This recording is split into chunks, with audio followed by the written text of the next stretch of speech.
3 men are dead because of what I'm holding in my hand.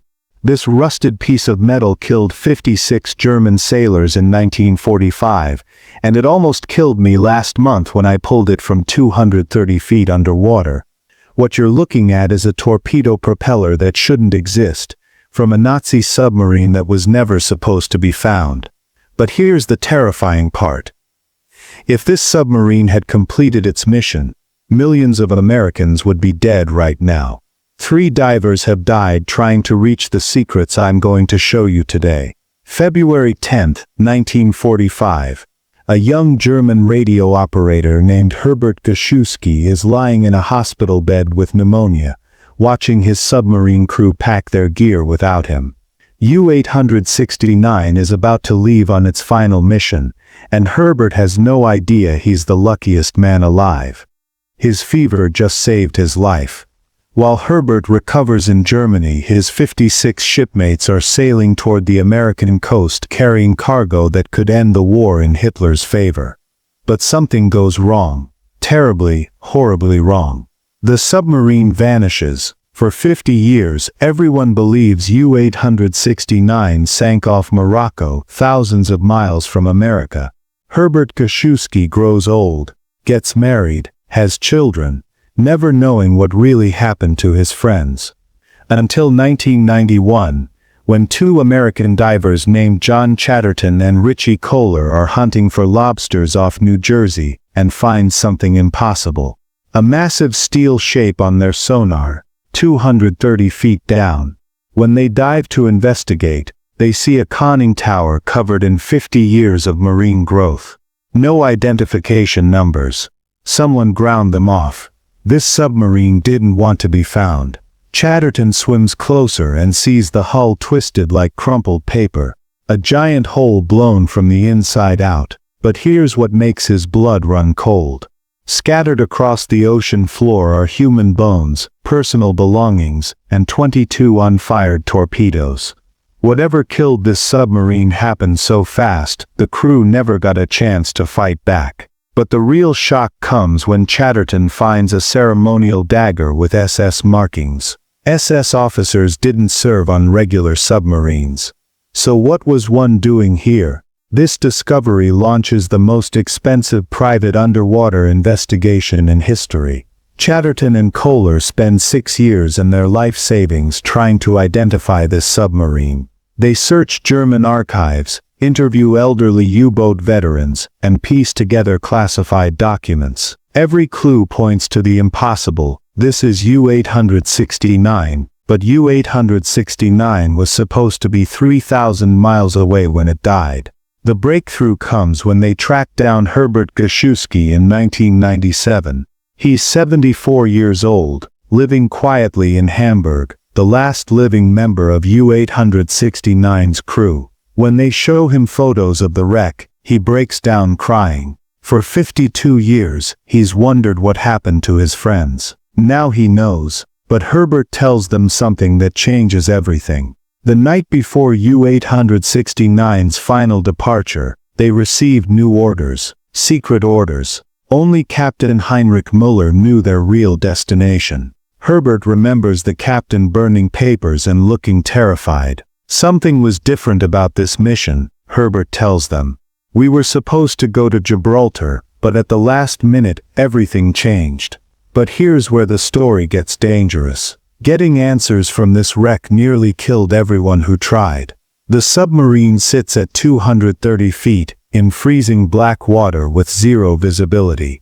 At that depth, you have maybe 20 minutes before nitrogen narcosis makes you stupid enough to die. Your blood becomes toxic. Your equipment can implode from pressure. One mistake and you become part of the wreck forever. In 1999, diver Steve Bielenda gets lost inside U-869's collapsed corridors. His air runs out in the pitch-black maze of twisted metal. They find his body 3 days later, trapped in the engine room. In 2001, Chris Rouse and his son Chrissy attempt to recover artifacts from the torpedo room. A piece of falling debris crushes Chrissy's air tank. Both men make emergency ascents. Both get severe decompression sickness. Chris dies in the hospital. His son survives but never dives again. But Chatterton and Kohler keep going back. They have to know what U-869 was really doing in American waters. On their 12th dive, in the captain's quarters, they find tropical gear, mosquito netting, pith helmets, malaria medication. Why would a submarine heading to the North Atlantic need jungle equipment? They find maps of South America with submarine routes marked to Argentina. They find documents written in Spanish. Captain Muller wasn't planning to return to Germany. He was planning to disappear. Then in 2003 they make the discovery that explains everything. Hidden in a sealed container in the torpedo room, they find shipping manifests dated January 1945. The cargo list makes their hands shake: 200 kilograms of uranium oxide, 50 kilograms of heavy water, and blueprints for something called Operation Bernhard. U-869 wasn't hunting Allied ships. It was carrying Hitler's atomic research to South America, where Nazi scientists planned to continue their work after Germany surrendered. But there's more. The uranium on U-869 was enriched, sophisticated enough to jumpstart a nuclear weapons program. If this cargo had reached Argentina, Nazi scientists could have built atomic bombs in the 1950s. The Cold War would have been a three-way nuclear standoff. American cities could have been held hostage by Nazi bombs built in South American bunkers. Here's the terrifying part. U-869 wasn't alone. The documents show 12 other submarines carrying similar cargo to different destinations. Most were sunk by Allied destroyers who knew exactly what they were hunting. This wasn't random submarine warfare. This was a systematic effort to prevent Nazi atomic research from escaping to the New World. So what killed U-869? The answer is almost too ironic to believe. By 1945, German submarines were using acoustic homing torpedoes that hunted ships by following engine noise. Revolutionary technology, but with one fatal flaw. Sometimes these torpedoes would lose their target and start hunting the loudest noise in the area, which was often the submarine that fired them. German engineers knew about this problem since 1943, but kept using the torpedoes because they were so effective against Allied convoys. On February 11th, U-869 is approaching the American coast when sonar detects enemy destroyers. Captain Muller orders the submarine to dive and prepare to fire. But something goes wrong with the acoustic torpedo. Instead of hunting the American ships, it detects U-869's own engine noise through the hull and arms itself inside the torpedo tube.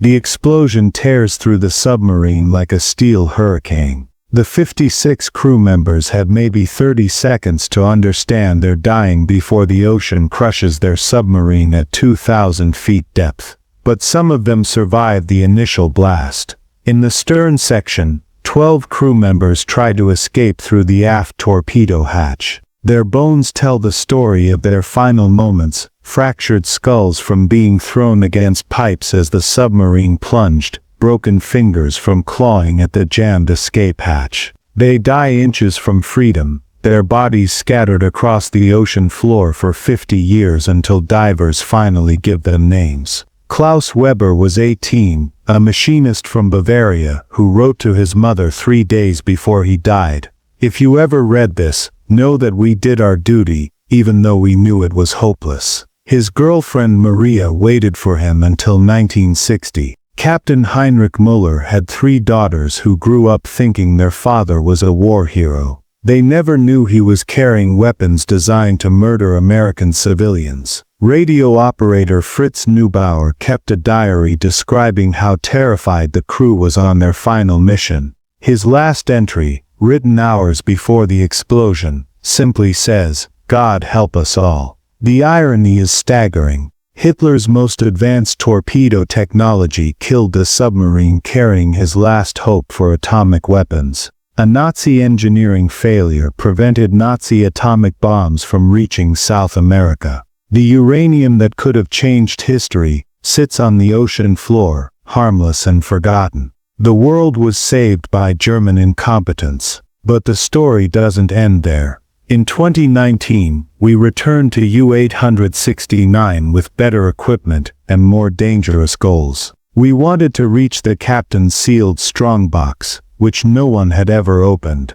The strongbox sits in the most collapsed part of the wreck, surrounded by twisted metal and human remains. Getting there requires squeezing through corridors barely wider than your body, in zero visibility, with razor-sharp metal edges that can slice through diving suits. Our first attempt nearly kills my diving partner when his regulator fails at 200 feet depth. We make an emergency ascent that takes 45 minutes, stopping every 30 feet to prevent a compression sickness. He spends 3 days in a hyperbaric chamber. The doctors say we were 30 seconds from death. On our second attempt, our camera equipment implodes from pressure, creating a shockwave that collapses part of the submarine ceiling. We swim through falling debris in pitch darkness, following our guide rope by feel alone. I can hear my panicked breathing on the audio recording. But we get the strongbox. Inside, sealed in wax paper and perfectly preserved after 80 years, we find 47 documents that rewrite World War II history.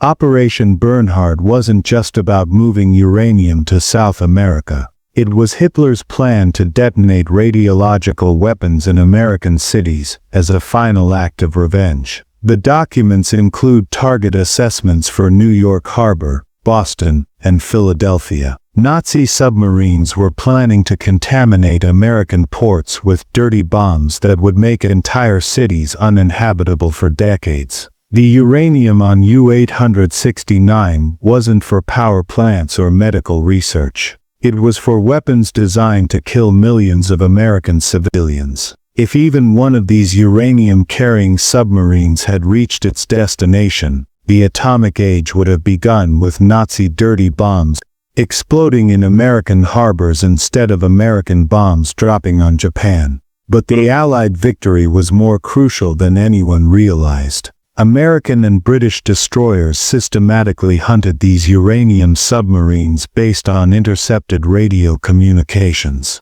The battle that destroyed U-869 lasted 6 hours. USS Howard D. Crowe and USS Coiner dropped 47 depth charges before U-869's own faulty torpedo finished the job.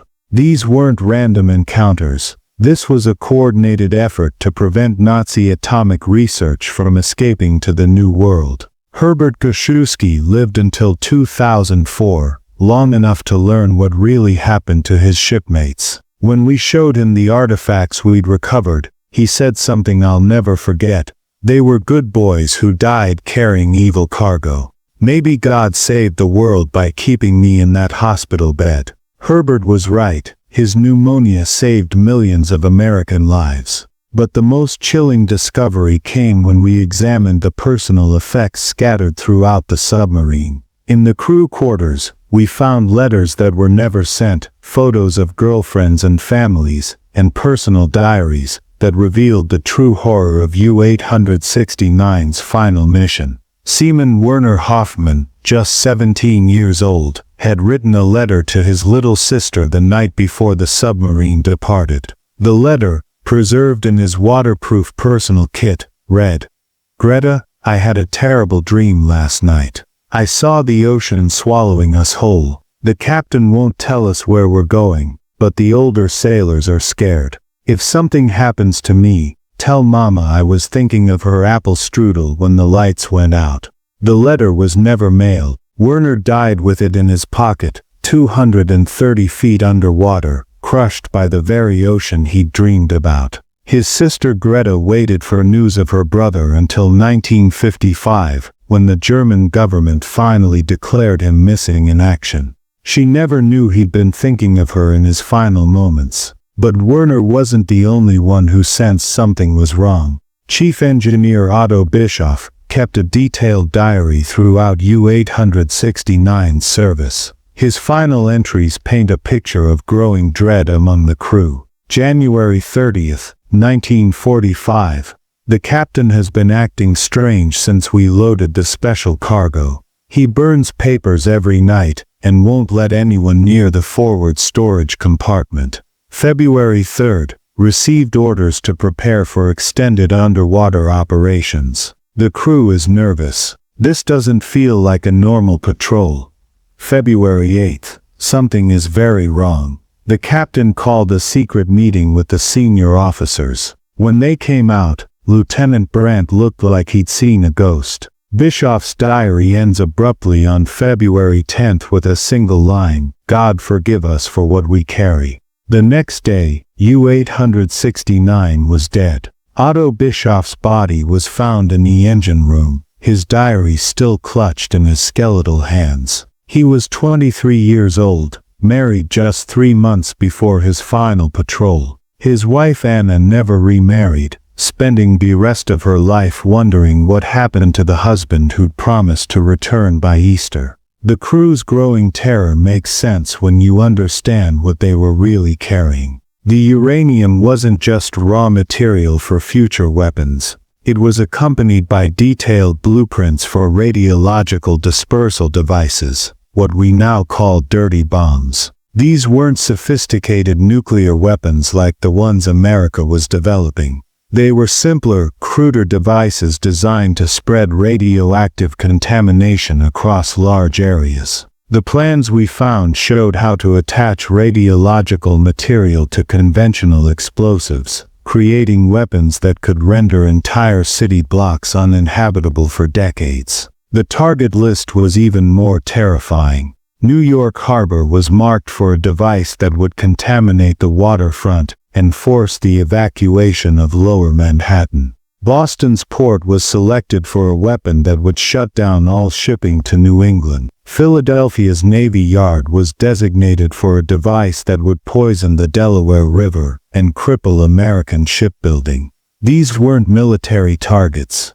They were civilian population centers chosen specifically to maximize terror and economic damage. But perhaps the most disturbing discovery was a letter from Heinrich Himmler himself, dated January 15, 1945, authorizing the operation. The letter, found in Captain Muller's personal strongbox, contained chilling instructions. The Führer has authorized the final solution to the American problem. Project Bernhard weapons are to be deployed against civilian targets to demonstrate the continuing power of the Reich. Success in this mission will guarantee your family safe passage to Argentina and a place in the new order. This explains why an SS Dagger was found on a regular Navy submarine. Captain Muller had been recruited by the SS for this special mission, promised sanctuary in South America in exchange for delivering weapons of mass destruction to American cities.